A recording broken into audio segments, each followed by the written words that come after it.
Hey guys, welcome to Doctor's Homestead. My name's Daniel. I want to talk about cyber warfare, how to survive the upcoming, inevitable, and actually always running cyber war.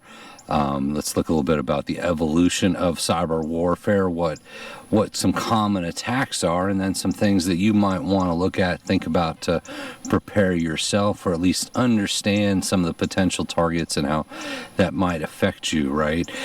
We'll kind of jump into this. First, we'll talk a little about the evolution of what you might call cyber warfare or IT security. You know, when you look at cyber warfare and you look back, say, 30 years ago, companies, nations, organizations, state agencies, you're really trying to protect yourself from the idea that, hey, in some basement there's a hacker, some college kid, like think Anonymous, right, that has all summer to do nothing 24/7 but try to break into your system and,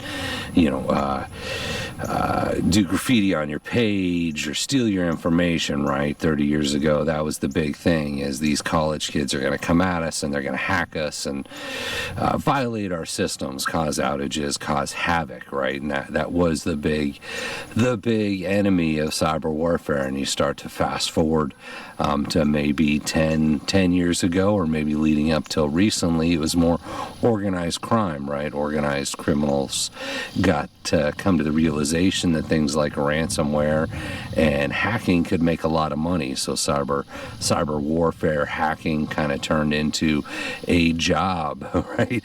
There's actually companies out there that people go to work 8 hours a day and they're trying to social engineer, they're trying to hack into your systems, hack into your bank account, steal your information, and there's actually a criminal enterprise behind that kind of hacking. And that's the more, call that second generation, right? First generation cyber warfare, where the college kids, nothing better to do to it to try to break into your system. Second generation really is the organized crime level, and that's been pretty prevalent, we'll say, last 20 years or so. If you look at where we're at now, I'll call it third generation cyber warfare, we're at the nation state level, right? And you can imagine that's a much bigger risk a lot of the times when you're talking about cyber warfare, hackers versus, say, the good guys, black hats, white hats, whatever you want to call it.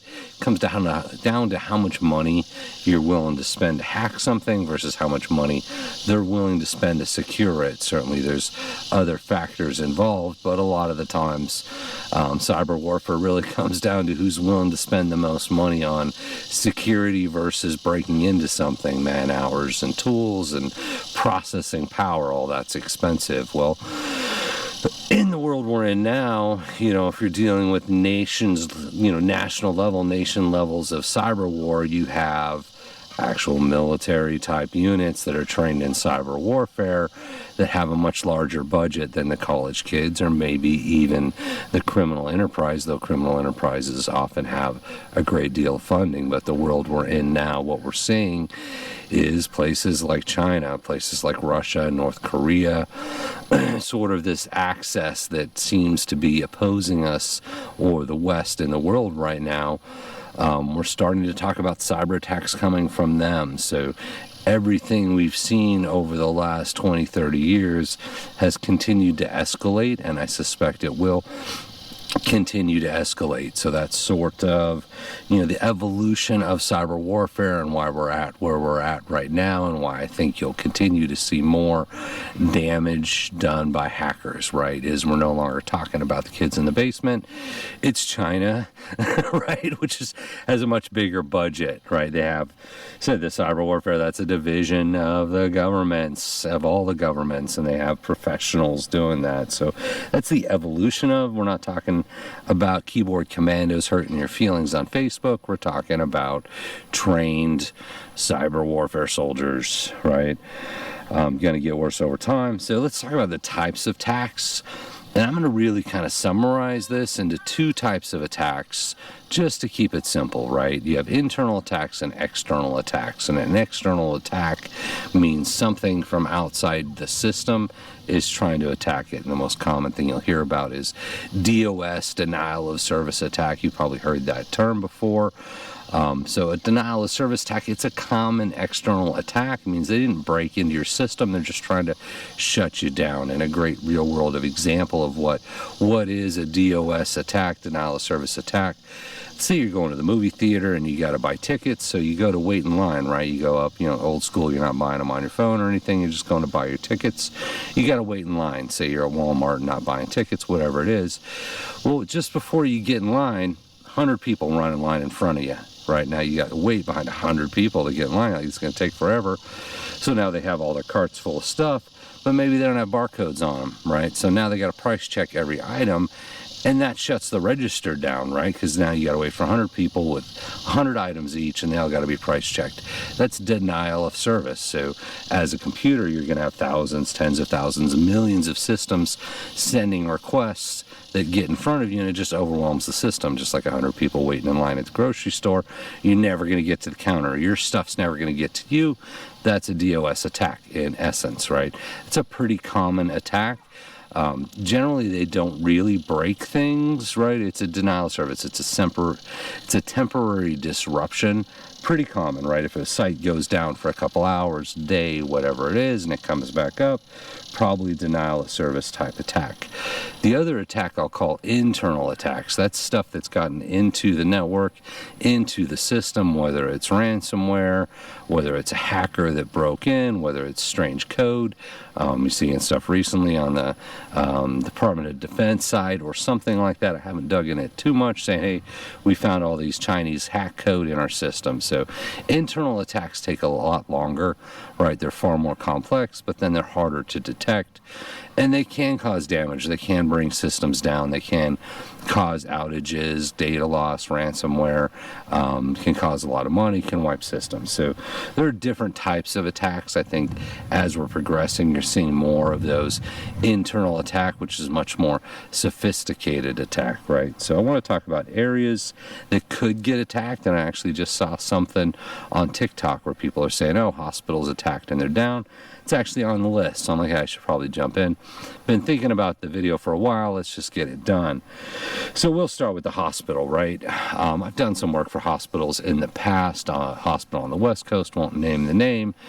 They had a server went down, and it actually shut the hospital down for like 2 days, and you're like, how is that possible? It's not that the doctors forgot how to do medicine or they couldn't do it without the computers, how to practice medicine. The servers required for all the patient data, everything was electronic, and I think that's more common now.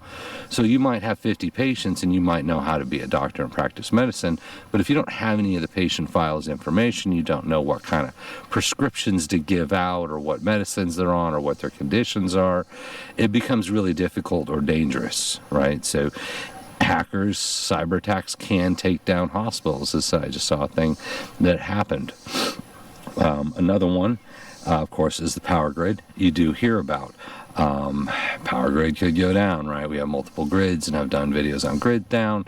It's sort of the peak apocalyptic SHTF scenario, as if hackers were able to break in to some part of the grid that's computerized and cause an outage. That would be a grid down, and it could be bad, right? And any of these attacks could take a while to recover. It really depends on the sophistication of the attack as well as the sophistication of the system. So, for example, a hospital, they were able to recover in a couple days.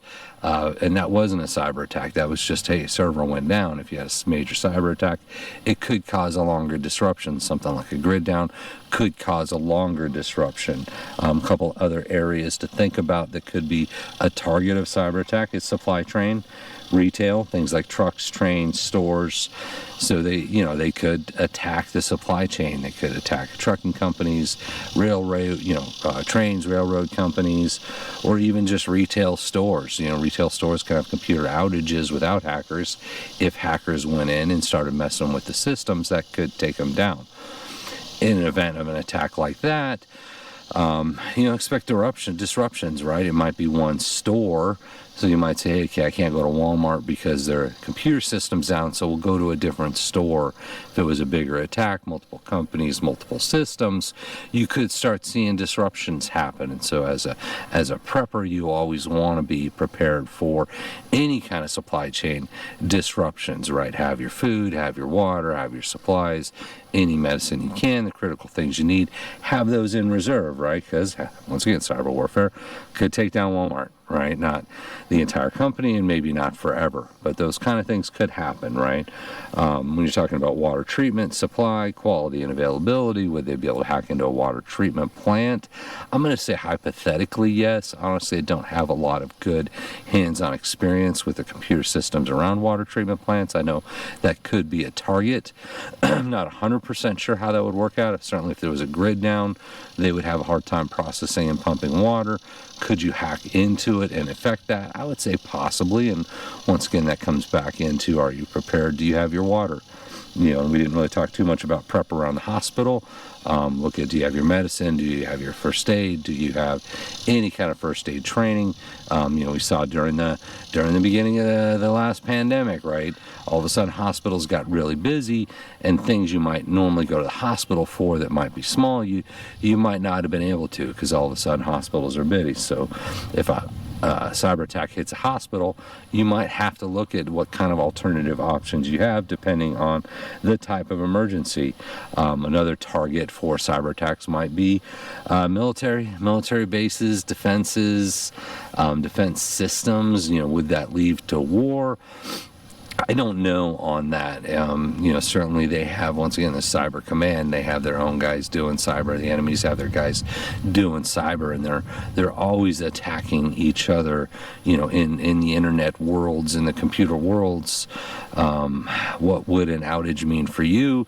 You would hope nothing. Theoretically, they wouldn't be able to hack into a nuclear silo and launch missiles. It's not the Terminator movie, but I know they're going to try to affect each other's command and control and communications and systems like that. And I think something like that is always going to be happening.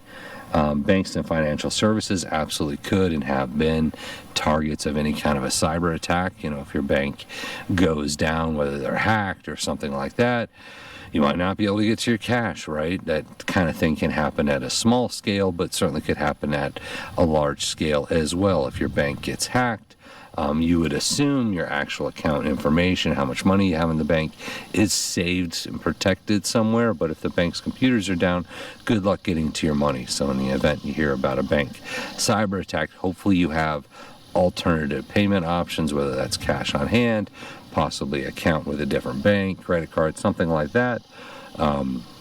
Just so you have that option, right? You don't want to have all your eggs in one basket, whether that's your financial or not. But once again, banks certainly could be the target of a cyber attack. Put down critical infrastructure, dams, traffic, power plants. Could they lead to natural disaster? Can you cyber attack a dam? Maybe. Certainly if you're in a floodplain, flood zone, something to be aware of. I don't know how easy it is to move or what the likelihood is.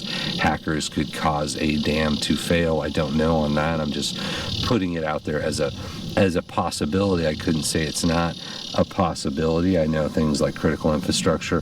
There were cyber attacks against the nuclear enrichment plants that Iran had. We were able to slip a virus into there and cause the centrifuges to break. So if that's possible, certainly other countries could do other things that could impact critical infrastructure. So just to be aware, if you're downriver from a dam, maybe it's possible. Maybe look into that and see if that's, how computerized or what types of controls they have there. I don't necessarily know on that one. Certainly transportation, airports, trains, public transit, they already get affected by computer outages from time to time. So certainly a cyber attack could impact something like that, whether it would shut down an airport, could it disrupt a train, something like that is always absolutely possible. And in that, if you travel a lot, you want want to have that plan B. You want to have a get home plan, right? If you're trapped at an airport, how are you going to get home? And we've talked about that before, but the idea is if you're traveling, if you're away from home, there are a lot of things that could disrupt that could make it difficult for you to get back home, and you want to have that plan. You want to have that get home plan. How are you going to get home? A couple other things, non-financial services, rental cars, pharmacy. Just think about any of the services you depend on. Once again, could be a target or a victim of some kind of cyber attack, unless they're just really that low tech. Even just a point of sale system at a store could somehow be compromised depending on the configuration or the attack. So once again, it's just reducing your dependency. I know there was a big power outage in New York years ago, and that affected things like public transportation. Emergency services, 911, fire departments, they could be attacked directly, right? That's certainly a possibility. What if 911 went down? You certainly want to be in a safe place and have some ability to defend yourself and your family. Think gray man. Same thing with the fire department. Is it possible for them to be hacked, and would that compromise their ability to respond to a fire? I don't know on that, but once again, pushing towards self-sufficiency, pushing away from being dependent on those systems as much as possible. Certainly government is constantly a target of cyber attacks. You could see disruptions in things like welfare, food stamps, Social Security, unemployment, any kind of those government services could be impacted, and it doesn't even necessarily have to be a grid down, but we do see, once again, we see the cyber attacks. Something like that could be impacted, and I'm sure they would do what they could to return services as quickly as possible. A couple other areas I want to hit on: manufacturing. That happens, right? We talked about centrifuges getting attacked. If a manufacturing was attacked, you could see disruption in, once again, supply chain, right? We saw a Pfizer, I think it was, warehouse get hit by a tornado. Certainly a cyber attack. If I know in a grid down, some manufacturing can get damaged as it powers down. Cyber attack could do something similar, whether it's ransomware or like that. If nothing else, shut systems down, delay production, and ultimately impact the supply chain. So that's manufacturing. So how to survive, and that comes down to prepping. Have your backups, have your plan B, cover your roll 3s, cover your 3Bs, but always have that backup plan. What if the banks aren't available? What if the transportation's not available? What if 911 doesn't work because they got hit by a cyber attack?